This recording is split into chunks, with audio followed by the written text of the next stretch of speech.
घर में काटस कोई घूर के करेली कटनिया निहुर के आगे देवहरा लो देखे है घूर घूर के आ करेली कटनिया निहुर के।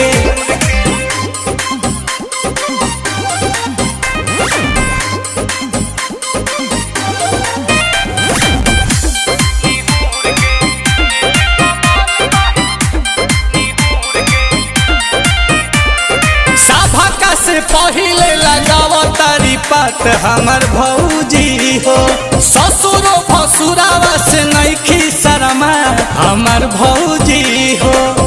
अरे दौड़े लगली अरे सबका से पहिले लगाव तारी पात हमर भौजी हो